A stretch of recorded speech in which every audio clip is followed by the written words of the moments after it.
Hey guys, welcome back to Sports with Mono and Mono. Steve, how you doing Welcome, today? welcome back, everybody, and welcome back to a clean-shaven partner of mine.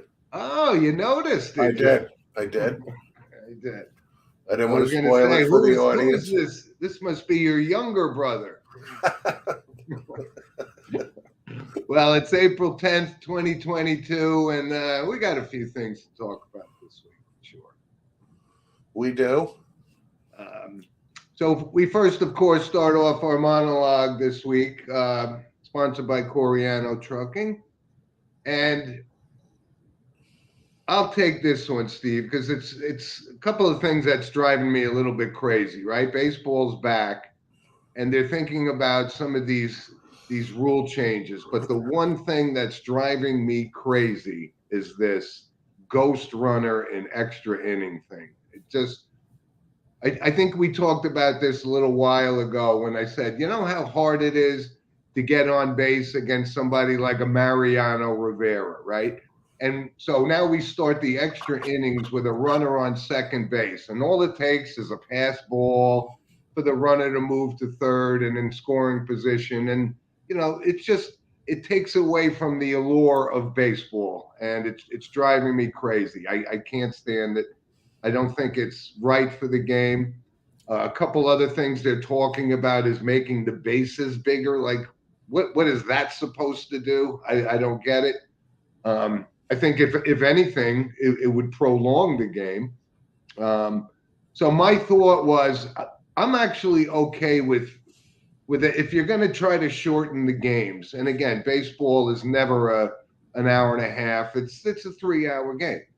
If you're going to do that, I would recommend to Manfred and them. I'm on board with going with a pitch clock because some of these guys take 20 minutes in between pitches. So if the intent is to shorten game, it drives me crazy about this ghost runner. I can't stand it. It's so different from the foundation of baseball, and that's my thought. What do you think about that, Steve? Yeah, I haven't met one person or I've spoken to about the ghost runner. I thought ghosts were supposed to be invisible, but so I can actually see the guy on second base. Yeah. But yeah, I don't like it in the slightest. And to my point, like I just made, I haven't talked to one person that said, "Hey, you know what? I kind of like this Ghost Rider runner thing." Yeah, yeah. Now the base is getting bigger. I don't know, safety issue. I don't know. Sounds silly. But the Um, base has been the base since no, Abner Doubleday invented this game, and it's right. And silly. who are we to question Abner Doubleday's size of the base? That's right. He was a Civil War veteran as well. You're So. goddamn right he was.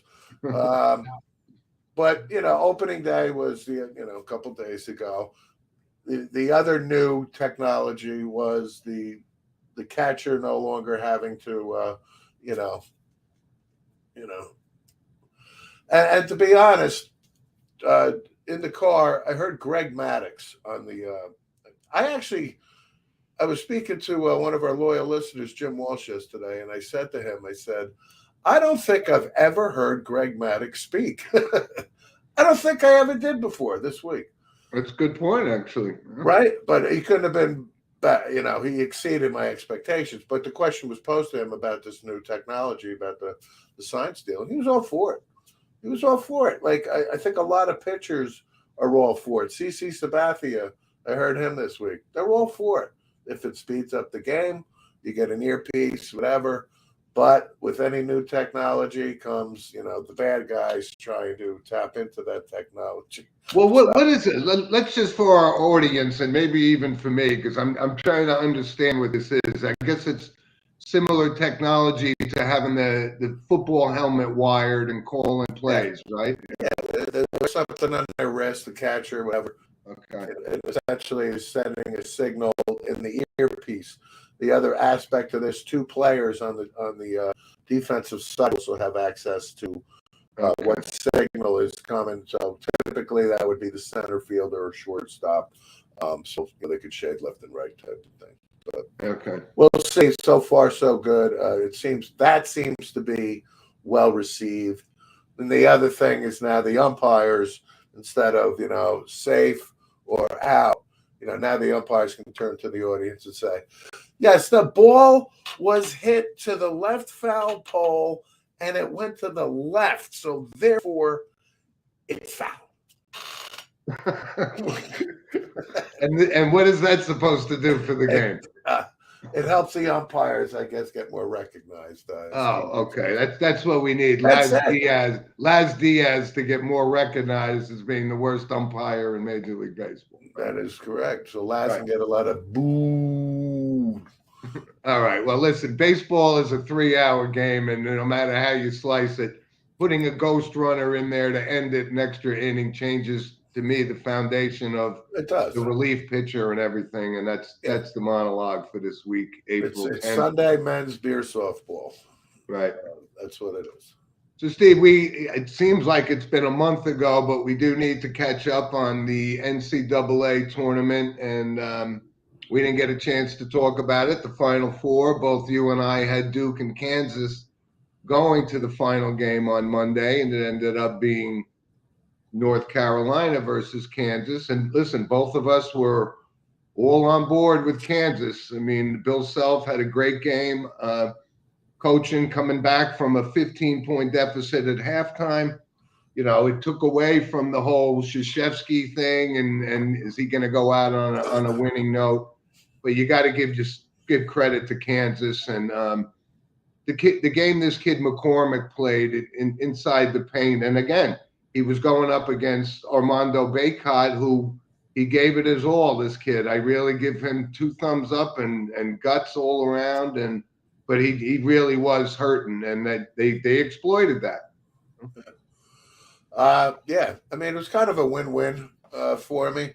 North Carolina beating Duke. I did say in the show, I thought Duke would win, but I also did say I was rooting for Carolina.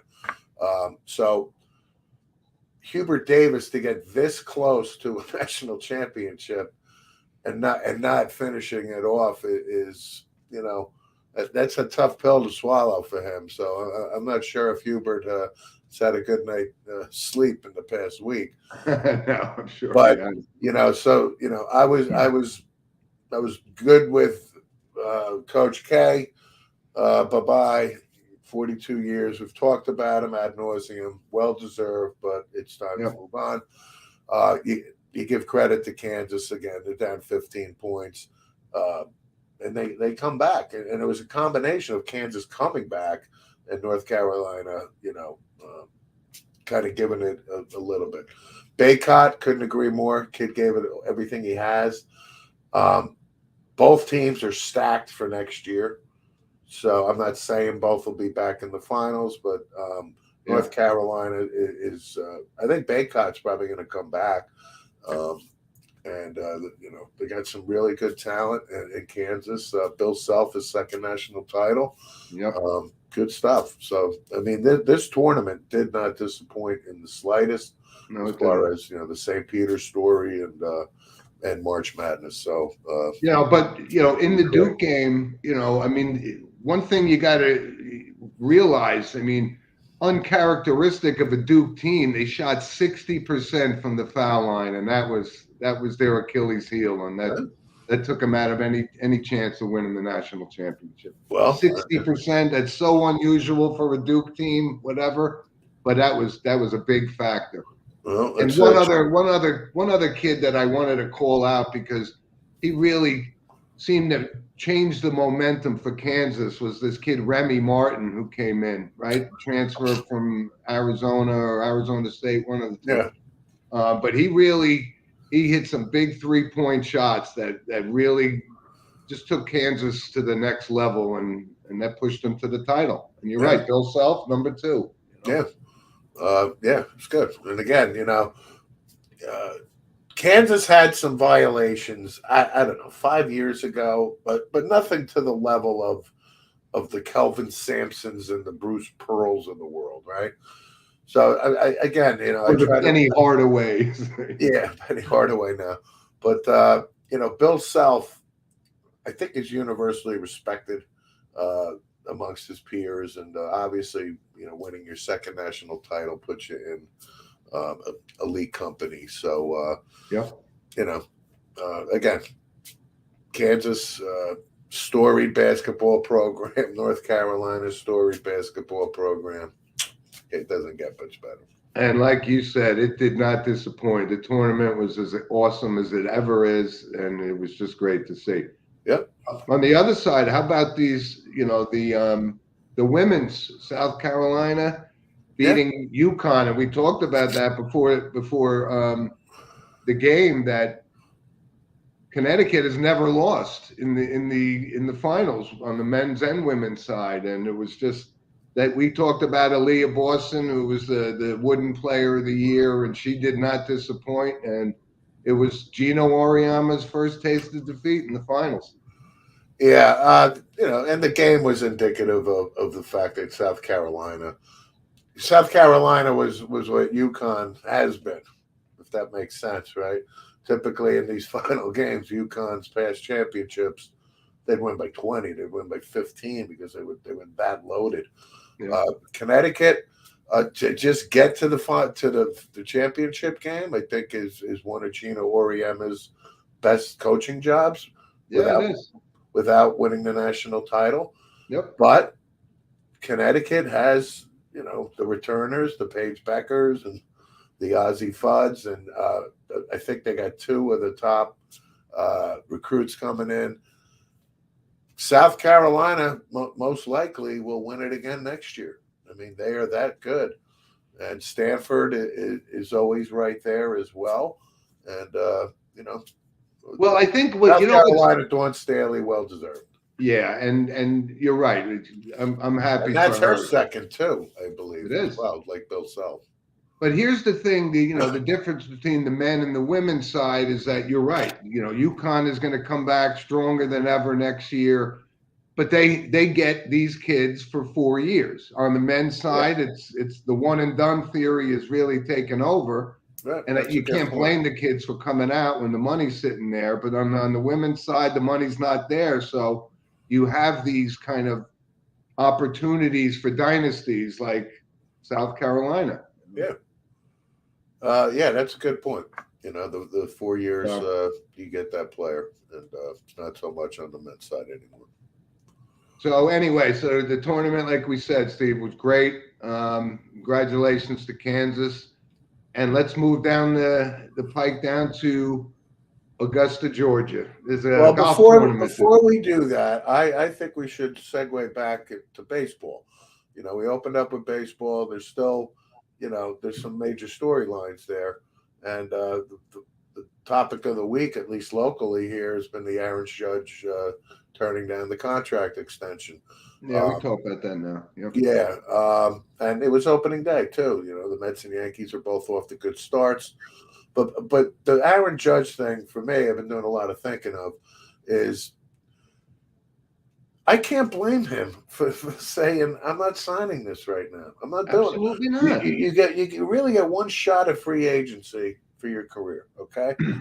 So whether or not he signs it now, or let's say he walks at the end of the year, short-term wise, this is good for the New York Yankees. Why? Because Aaron Judge has to have a 345 homer, 115 RBI type of season, right? So that benefits the Yankees, okay?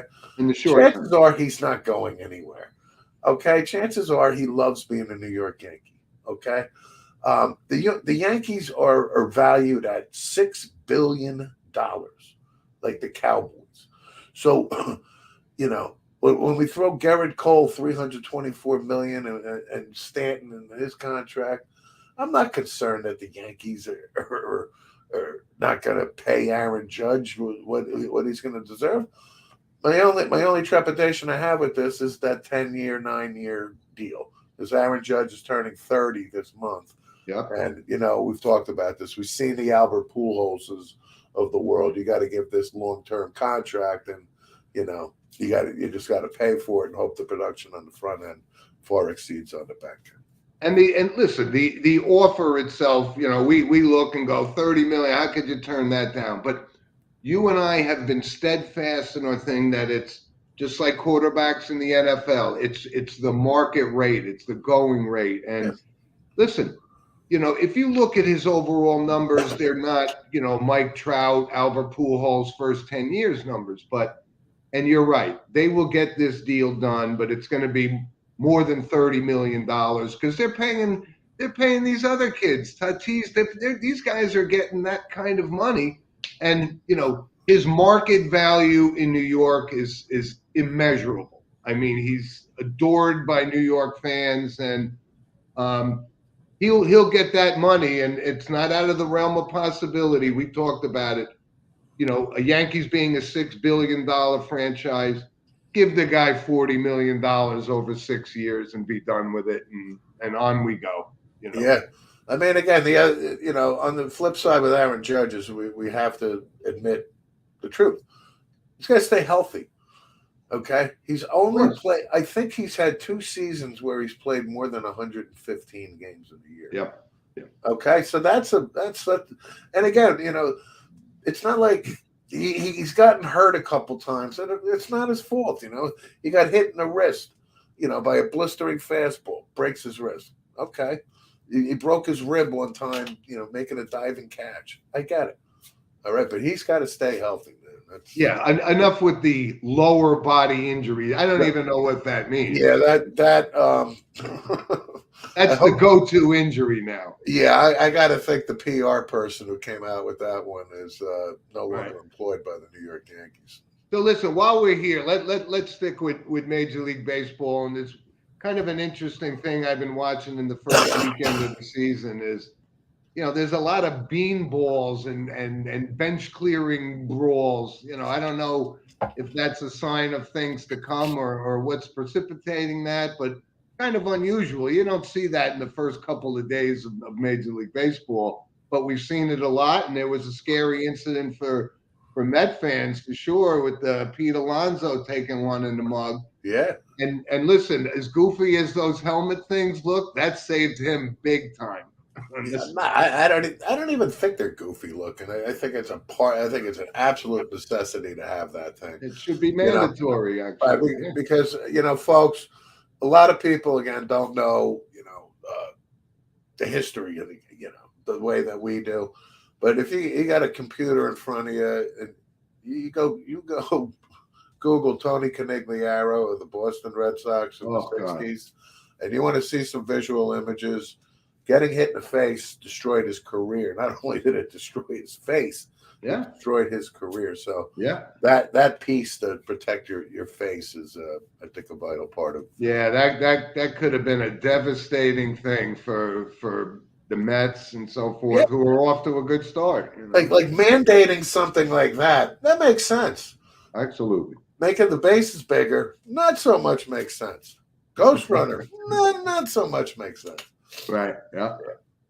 But listen, with the start of the season, you got guys like Trout back, and these are the marquee guys that you want to have, to make Major League Baseball appealing. And I can put, we talk about Judge and does he have Mike Trout numbers? No, but these are marquee guys that are good for baseball, and it's good to have this guy back, and he's got to stay on the field too. Absolutely. Finishing with Aaron Judge. Aaron Judge is a good guy. This is the type of guy you want as the face of your franchise. Definitely. This is the type of guy you want a little kid to look up to that you take to the ballpark. When you could take a little kid to the ballpark and it was affordable type of thing. Yep.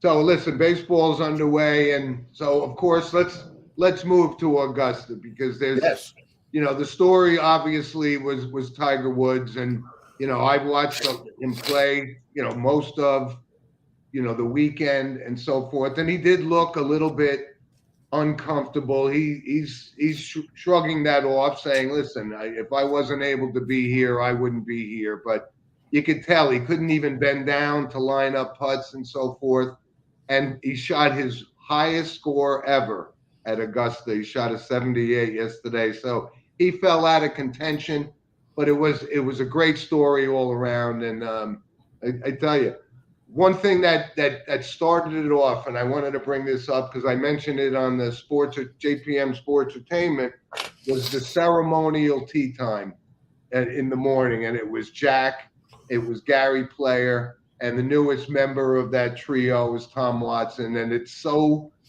awesome to see because between those guys, they got 11 green jackets, and it does start the Masters, and it's so good to see. But I got to tell you, Gary Player looks like a teenager compared to Jack Nicklaus, who's starting to look and feel 81 years old, unfortunately. Yeah, I think when you and I talked during the week, I made the comment that Jack kind of looks like his Ohio State days. Yeah, when he was like, with the crew cut and the lumpy, look to him. But yeah, listen, Jack Nicklaus is, aging and 81. Yeah, but Jack really, Gary Player's like Jack LaLanne, for Christ's sake. He's got that energy, and that's what he does. So he looks fantastic. There's no question about it. Tom. Listen, and Steve, the guys today, they owe it to those kind of guys. Like, I mean, you couldn't get more ambassador type players like Nicklaus and Player and Watson on there, and they set the stage. That's why it's kind of overlooked, but I think it's worthy of the recognition of why the golf PGA Tour is as popular as it is today because of those guys from yesteryear. Yeah, I agree. So, and then shifting back to Tiger Woods, I had no doubt that Tiger Woods was going to play this, or I had no. And again, I had to cover my rear end and say I wouldn't be surprised if he pulls this off and wins it. But you saw even on round one, as he got to the 13th, 14th holes, you could see the impact of that injury. And was he rusty? Yeah, but the fact that he made the cut, regardless of shooting, the 78 and base, it's completely out of contention now. Mm-hmm. Even that in itself, to me, is just superhero status. He's unbelievable, and he really is, and it just brought to light, and like I said, it brings non-golf fans to the game, and watching somebody like this and the impact that he's had. And he'll be the first to tell you that guys like Player and Nicklaus and Palmer, those are the guys. That's why he's where he is today, and that's why he's as popular as he is today. But let's talk about the leader now. Is Scotty Scheffler, and shame on me when you said you give me the three names last week, and shame on us for not saying Scotty Scheffler, the guy ascended to number one in the world. He's winning, he's winning tournaments, and he's playing really good golf. He's up 3 strokes as we speak. And yesterday's conditions were unmasters-like, right? I mean, it was brutal. It was brutal. And he's got a 3-shot lead over Cameron Smith, who is a young gun that has won tournaments before. And this final pairing today is Masters-esque like, and should be great. And when we talk about it, you're right. I mean, after we got off the air last week, I said, well, we didn't put the number one player in the world, in our 3 picks. I had Thomas, I had Cantley, I had Morikawa. I had Thomas, Johnson, and Reed. Right. And so just like you got Patrick Reed, he's not in the mix. Patrick Cantley, he's not in the mix, but you're right. This kid, Cameron Smith, I really like his game, and he's a really nice kid. Yeah. Could use a haircut, but he's in the final pair, and the final pair on Masters Sunday is, that's something to be pretty proud of, whether he wins this tournament or not. No doubt. I mean, Justin Thomas has had a good showing. I'm not saying he's going to win it if these guys implode, but Justin Thomas is capable of, having a special day. Yeah. And we shall see what happens. And, with this guy, Scheffler, just playing lights out.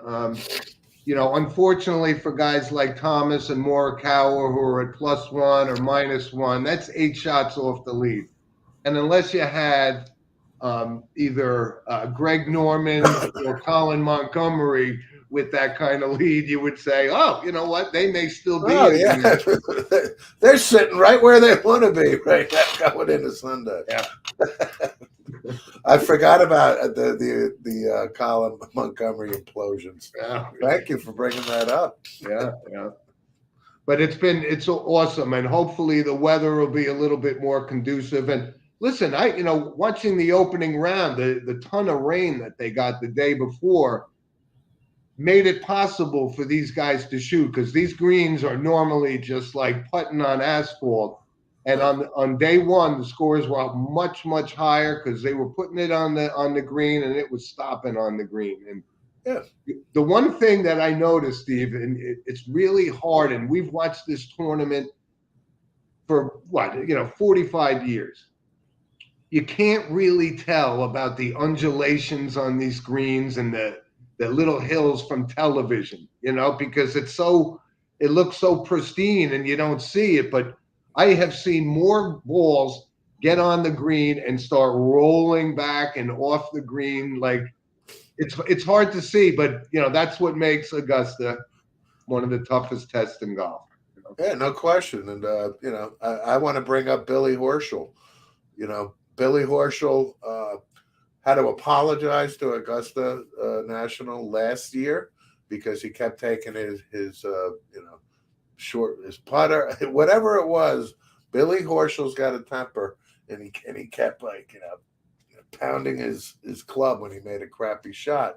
Yeah. So Billy Horschel hit one into the water, and he just can't. He's got this button that. He's a hothead. He can't filter, man, and he took his 3-iron or whatever it was and did a number on it. So Billy Horschel will be apologizing again, and the act is starting to get a little old with Billy. Yeah, it actually he is a hothead.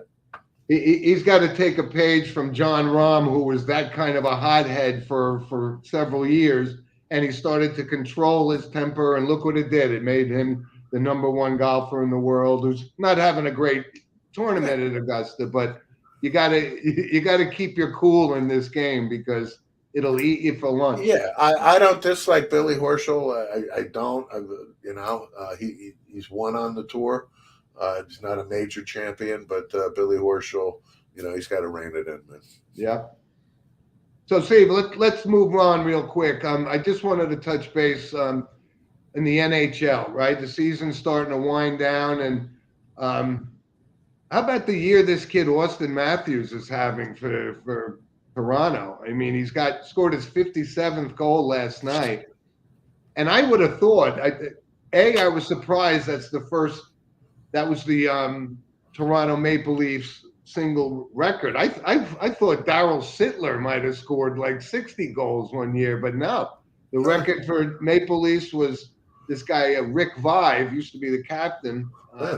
But this kid is putting the puck in the net, and it's really cool to see. There's a lot of great young talent. Yeah. He's one of them. Yeah, I'm not surprised in the least. Austin Matthews is a special talent. He's going to win the MVP, obviously. I mean, Connor McDavid is still Connor McDavid, but Austin Matthews is going to have 60 goals capable of, right? So, he's having a great year, And he's, he breaks the record for the most goals by an American-born player. I think that was held by, if I'm not mistaken, it was like Jimmy Carson for the Kings back in the. I'm going to go Mike Madonna. Yeah, I think it was Bobby Carpenter. I think it was Bobby Carpenter. Hey, Rob, are you able to look that up, please? Yeah, I think it's the American-born record for goals. What was that? Can you look up the American-born NHL record for goals? All right.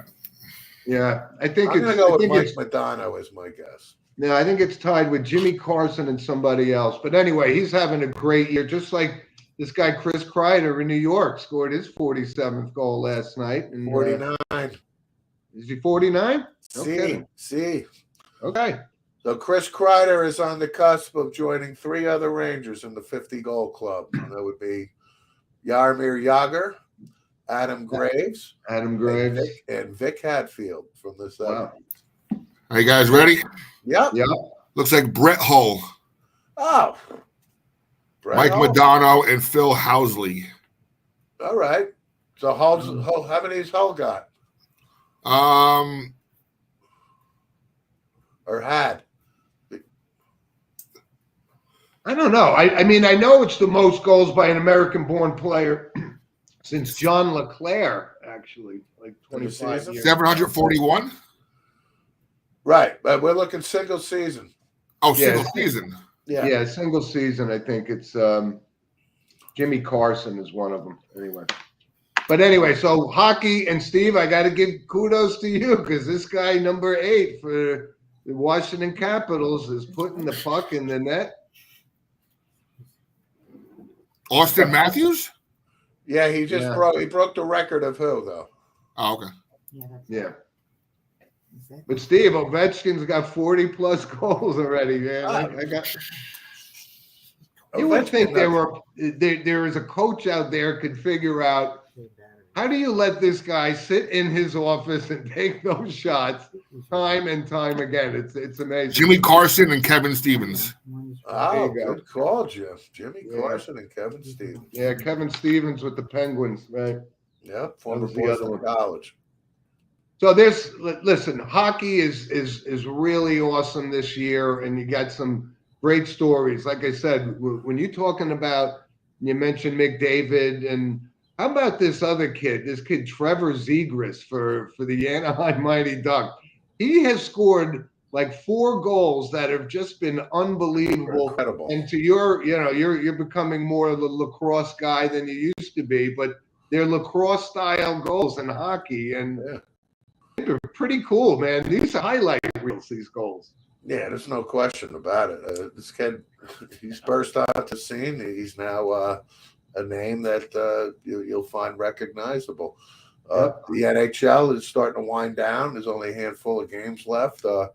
And playoff hockey, and everybody who listens to our show knows the Stanley Cup playoffs to Sports and Mano is one of our favorite portions of the sports. Sure is. Sure is. Can't wait. So we'll catch up a little bit more. The NBA season's winding down, but I did want to mention, and again, this is a little biased, and Rob, our producer, knows I like to plug Niagara, but former Niagara player, NBA player, coach of the championship Bucks team from the 1970s, Larry Costello goes to the Naismith Hall of Fame. And yes. Wanted to give a shout out. He's a former Purple Eagle, and he's got a pretty great resume. I'm not sure what took him so long to get in, but besides him, it was another player was Tim Hardaway, who was a great player. But I guess we have to distinguish. This is different than the NBA Hall of Fame. This is basketball in general. But it's great recognition for Niagara and Larry Costello, and shameless plug as you will, but I had to mention that. No question about it. No question about it. So let's move on, Steve. A couple of random points of interest I wanted to bring up, and we're getting close. We're getting close when it's the Masters, because about a month later is the Kentucky Derby. And this is sponsored, of course, by Lynch Toyota of Manchester, Connecticut.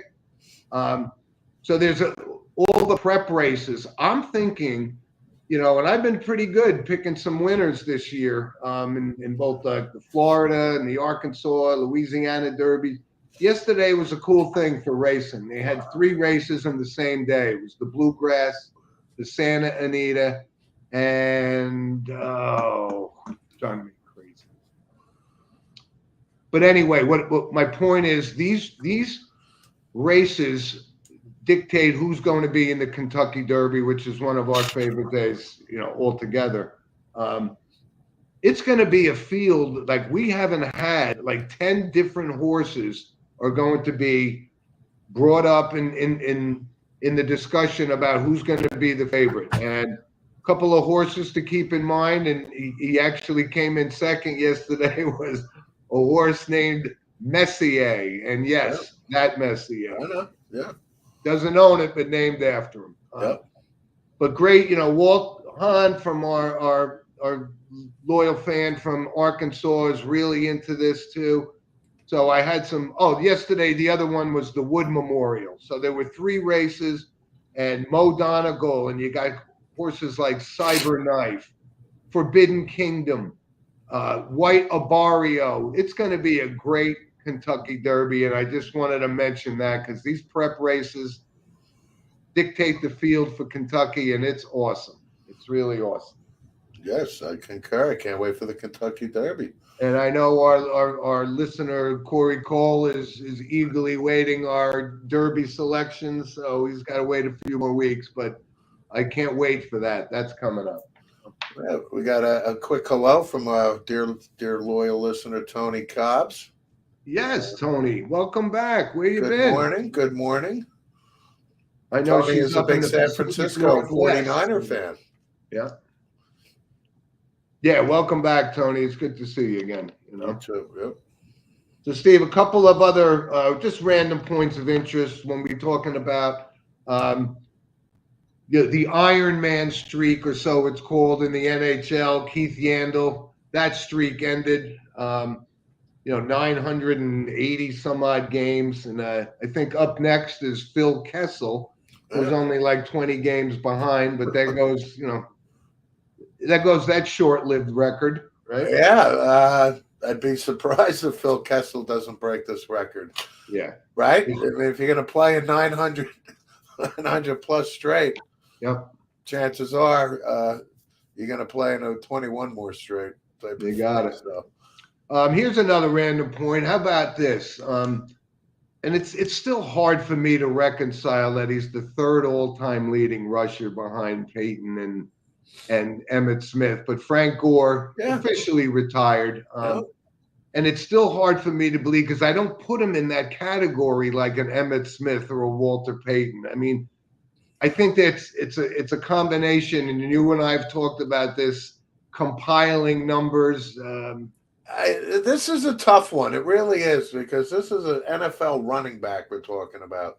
So when we bring up compiler, right? I think it's for me. I think it's tough to say you can compile, right? You're getting your ass kicked every single play, right? I'm not diminishing that 13,000 is a lot of yards, but I mean, do you put him in that same conversation with Walter Payton? And no, you don't. But I think that's he's the Dave Kingman of running backs. That's a good one. Yeah, but okay, I can go with that. I don't think anybody that this is kind of a unique one, right? Because Frank Gore is the 3rd leading rusher in NFL history. Numbers don't lie. But when you talk about Frank Gore, I don't think anybody automatically associates Frank Gore with Emmitt Smith, with Walter Payton, and obviously Barry Sanders and Gale Say, and Earl Campbell and Dick. Yep. I mean, you could really reel off 10 guys, so it's kind of unique is my point about Frank. Yep. I guess numbers don't lie. He's Hall of Fame, and he had a great career. He did. I wanted to also random points to you. This is the 75th anniversary season of Jackie Robinson breaking into Major League Baseball. That's going to be recognized as it is every year. Yeah. But the difference this year, the numbers are all going to be Dodger blue. Hey, and I saw a great piece yesterday on Willie O'Ree, right? We talked about Willie O'Ree and him breaking the color barrier in the NHL. For the Boston Bruins. His comments about when he met Jackie Robinson were so awesome that he met him, and then he met him a few years later, and Jackie Robinson remembered exactly that conversation he had with Willie O'Ree, and it's hard to believe, 75 years though, but got to recognize Jackie Robinson. Yeah, listen, anything Jackie Robinson related, I'm all for. I mean, he's such a special person, right? Jackie Robinson. Yes, he is. And yes, he's being recognized, with the numbers and all that. But a lot of people really, I still don't think appreciate what Jackie Robinson went through to, pave the way for others. Just an incredible man. He's a great athlete. Just fantastic football player at UCLA. Yes, served America in in World War Two. Yeah, I mean, can't say enough good things about this guy. Yeah. And I was laughing. We have one of our listeners, Eric Tenbrook, who's a big supporter of the show, but he was talking about our father and his father, and it reminded me of these old commercials. You mentioned this about Rodney Dangerfield commercials for light beer, but this even goes further back. This goes back to Ballantine beer. Remember that, Steve? Sure. I mean, that was the beer, and it had all of the marquee sports athletes in it. It just gave me a chuckle because our father was a Schaefer beer guy, or some other of our friends' fathers were Rheingold or whatever it may be. But if I went back and YouTubed a couple of these old Ballantine beer commercials, and it was funny. No question. Well, Tony has some question for us, and listen, Russell Wilson to the Denver Broncos, Tony. I think it's a good move. Denver had to give up, obviously, a king's ransom for this, but that's Tony. But that's the market. That's the way it is. That's the selling and buying price of the market. So and the amount of money Russell Wilson. So Denver found their franchise quarterback. I just don't think that puts them over the top. And I don't think just yet, but they're on their way. And it's been really an historic run on these quarterback trades. And this impacts Tony, who's a 49ers fan, and they can't get rid of Jimmy Garoppolo now because he's injury prone is one thing. Yeah, they're going to be keeping. He's not worth that kind of money, and B, there's just not that many openings for a guy that's a mediocre. You're right, and Tony seems like she's okay with Jimmy G staying. I think the Niners are okay with Jimmy G staying, even if they pass the torch to Trey Lance this year. You got two solid quarterbacks now. Yep. Okay, that's not. But to your point, there's no really landing spot now for Jimmy G because the Colts are able to swoop in and get Matt Ryan by a trade. That was the only logical landing spot. Tampa Bay was another logical landing spot, but Tommy Boy wants to come back, so he's coming back. Yeah. So thanks, Tony, and welcome back. Thanks for the comments. Absolutely, Tony. A couple of things, and this is going to tie together, Steve, because I meant to bring this up when we talked about what the money they're giving these guys like Aikman and Romo and Joe Buck, right, to announce games. I wanted to bring up the fact that ESPN kept this guy Schefter and Wojciechowski on. Now, those guys earn their money. These are real insiders. I don't know how he's got his foot in the door to that extent. But those are guys that I think, bring a lot to the sports world, way more than what Tony Romo has to say in a booth and paying him $17 million a year. I don't know. I just wanted your thoughts on that. Like, right? We give this guy credit. Now, Schefter, of course, is in the news yesterday, as is former Dallas Cowboys general manager Bill Brandt, with the comments on the passing, controversial comments to say the least, on the passing of Dwayne Haskins, who we were going to bring up in notable passings, but I can tie this into here. Yeah. Does Schefter and an Adrian Wojciechowski deserve to make more money than a Tony Romo and a Troy Aikman? Unquestionably. Yeah. Why? Because they work 7 days a week, 24/7, it seems. That's right. Right? Romo works 3 hours a week. Right. They only work 16, 17, 18, 19 weeks out of the year on top of it. But I made this point. The NFL is so rich with all the TV streaming money and everything else that paying these guys to look pretty and deliver, a nice wrapped bow on the TV presentation is worth $18-19 million. But then when you look at, we started the show with the New York Yankees. We're at $6 billion. What's paying Aaron Judge for it? It's the same premise. There's so much money.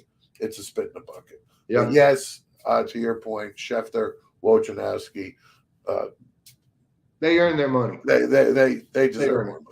They do. They're not going to get it, but they deserve more money. Right.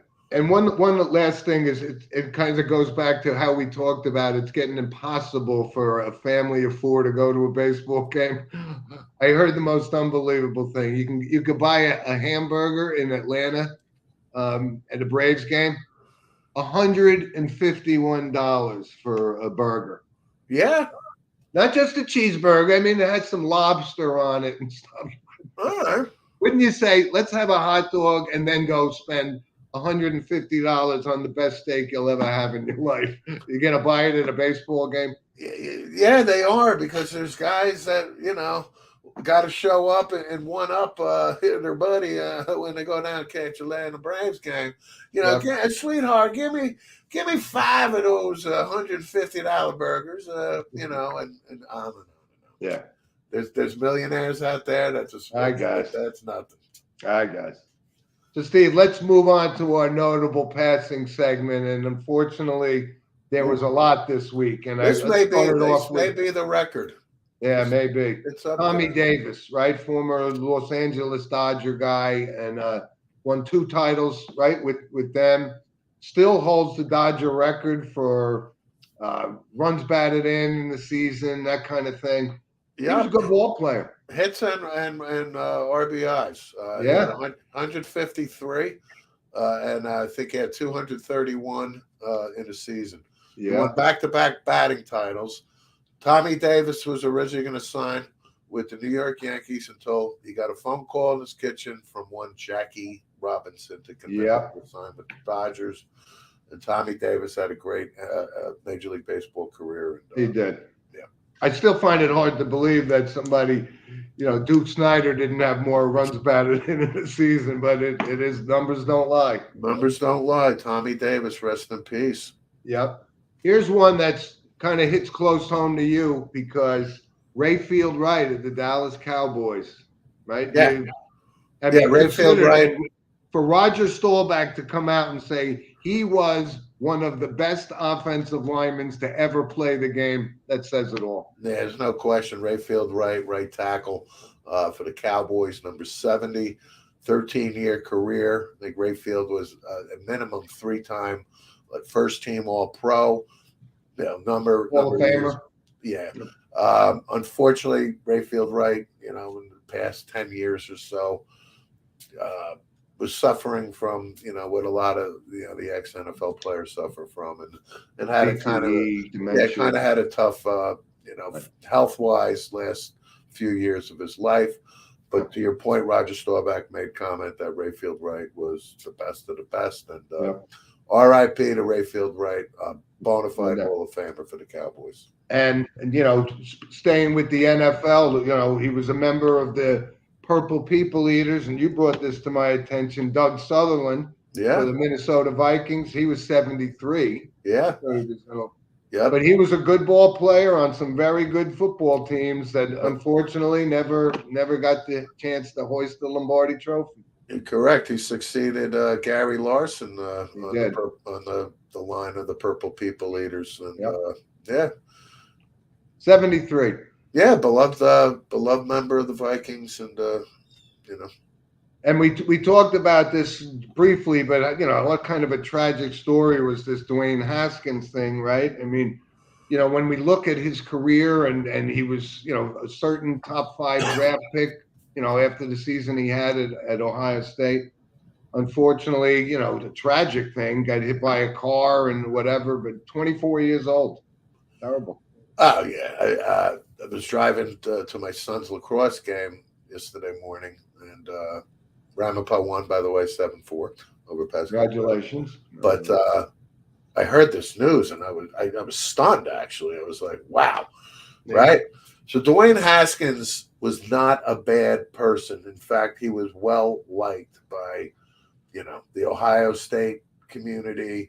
The Washington Redskins issued a very, nice words from Ron Rivera and so forth, and Mike Tomlin, and the Steelers really, they're devastated, right? Yeah. This is so sad.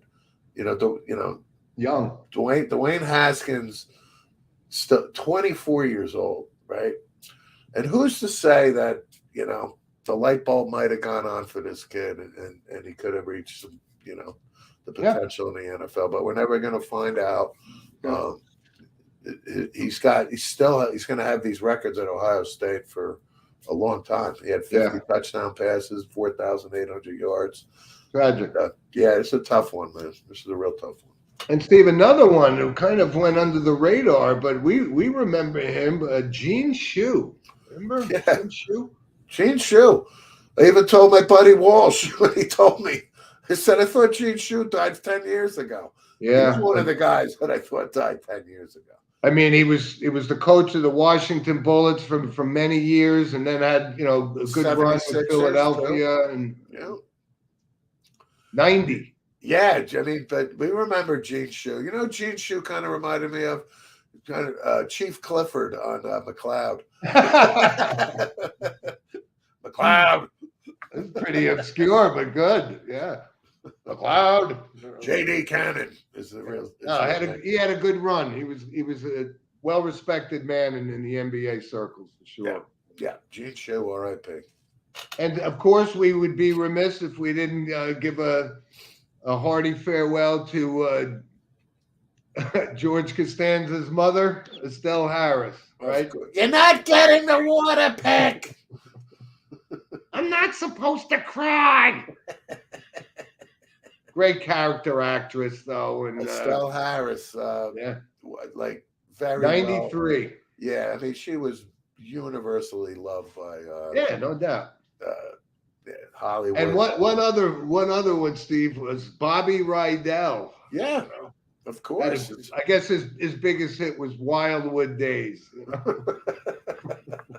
It's like a Frankie Avalon type of Frankie guy. Avalon, Fabian, whatever, But definitely, he passed away. He was 79 years old. Yeah, but Bobby Rydell, no doubt. Yep.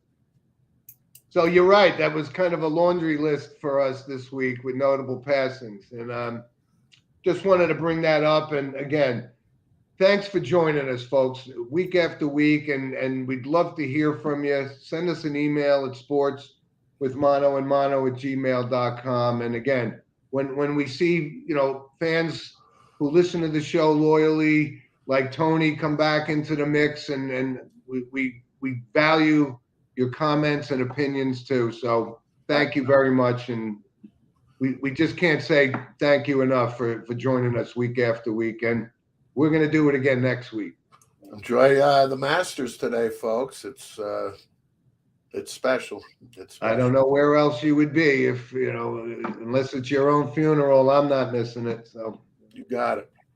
So thank Rob for behind the curtain, and Rob, we'll catch thank up you as guys. always. Yep. Talk to you guys next week. Bye.